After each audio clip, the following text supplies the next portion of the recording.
Hello, আশা করি তোমরা সবাই ভালো আছো। তো আজকে আমি রিভিউ করব হচ্ছে হিলস প্যারাডাইস এই এনিমিটার। তো এই এনিমিতে কি হয়, এই এনিমিতে অপরাধীর দলকে বাছাই করা হয় যারা অনেক প্রফেশনাল।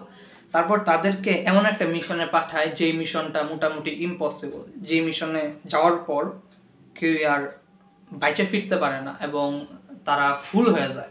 মানে বিষয়টা হচ্ছে তাদের চোখ ফুল হয়ে যায়, বডি পার্ট ফুল হয়ে যায় এবং তারা মারা যায় এবং তারা একটা লিকুইডের সন্ধানে যায়। তো আমাদের মেইন ক্যারেক্টার এরকম থাকে যে তার জীবনের প্রতি কোনো মায়া দয়া থাকে না, কিন্তু তাকে কেউ মারতে পারে না, সে এতটাই পাওয়ারফুল।